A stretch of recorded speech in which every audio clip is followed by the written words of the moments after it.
Hey everybody, welcome back to the channel. It is your natural nail guru Tati, and today we are talking about DIY gel manicures and the possible risks associated with it.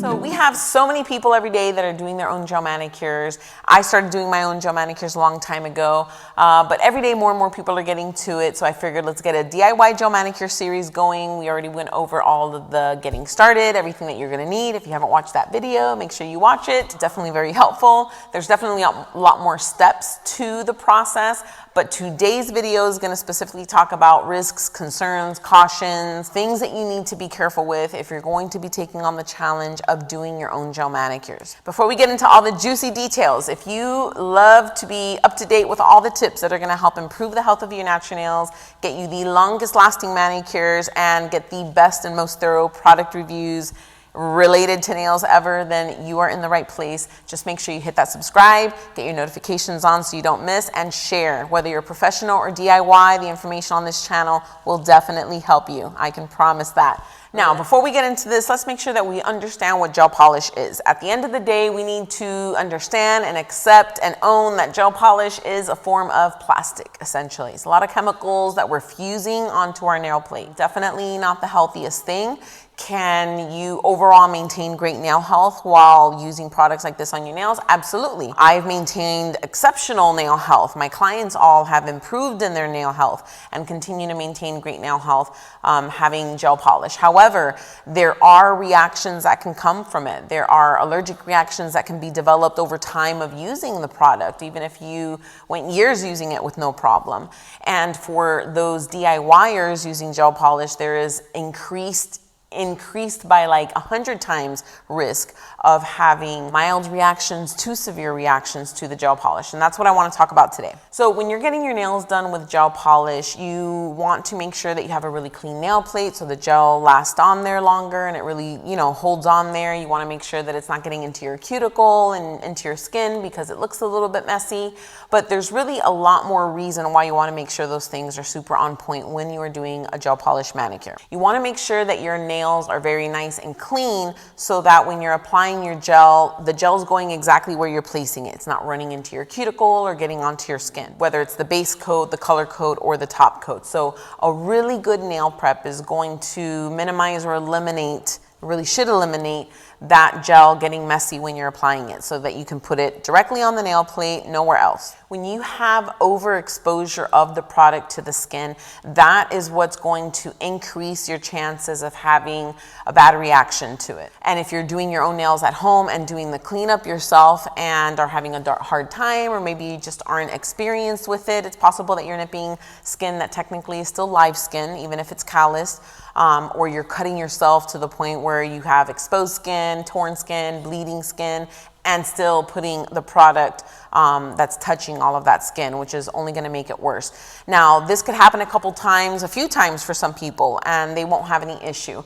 But in many cases, what you can expect if you're constantly having gel polish that's being cured onto your skin on a regular basis, you can definitely expect that you're gonna have some kind of reaction to it. And those reactions can range anything from mild, just swelling, a little bit of itchy, maybe a little bit of dryness, maybe a little bit of skin peeling, to blistering, your skin literally blistering off, having exposed raw skin, excessive dryness and cracking, and even separation of the nail from the nail plate.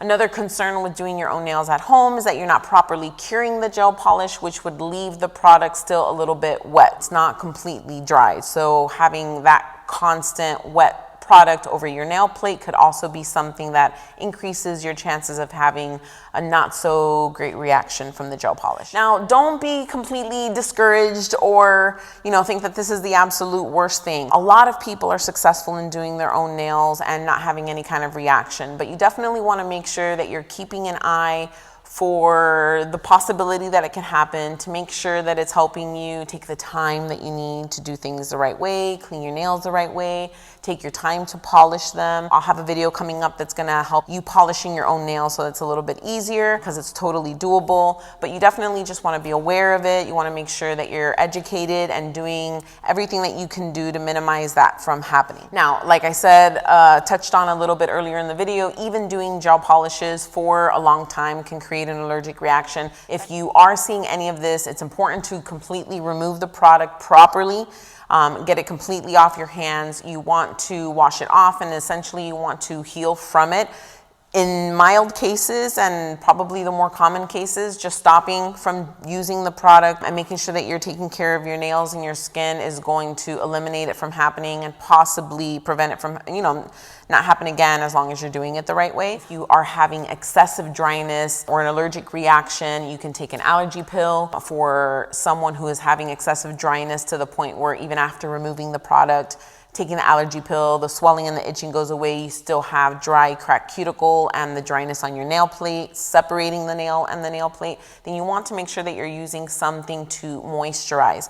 Using regular lotion is not very helpful because when you have excessive dryness, lotion has a lot of water and it draws out the natural moisture in your skin.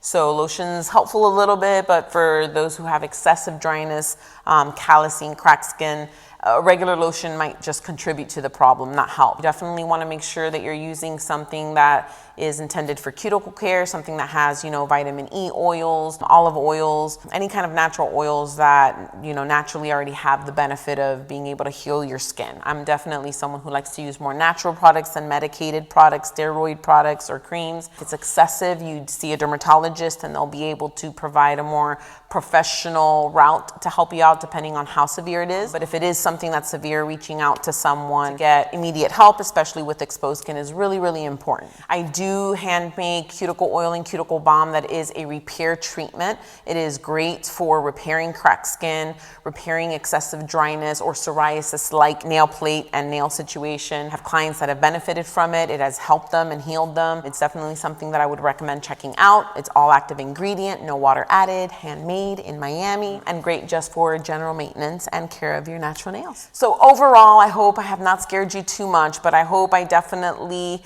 at least left a little drop of knowledge in your brain and something to keep in your mind when you are doing your own gels or thinking about doing it. It's definitely something that you can do, but something that you want to be aware of the risks so that you're doing it right and making sure that you're taking care of your nails and not having any discomforts, because we do not want that. So I know that was a lot of information, but I hope it was very helpful. Definitely a video for you to save and look back on if you are doing your own gel manicures. If you have any comments or questions on what I went over today, or maybe something I didn't really talk about, please make sure to comment down below. I'd love to hear your feedback. You can also email me at the email right here on the screen, and always make sure to follow me on IG, so whenever I do post something, you can get that information as well. So thank you so much for tuning in. I will catch you guys next time on the next DIY gel manicure series, and I'll catch you guys later. Bye.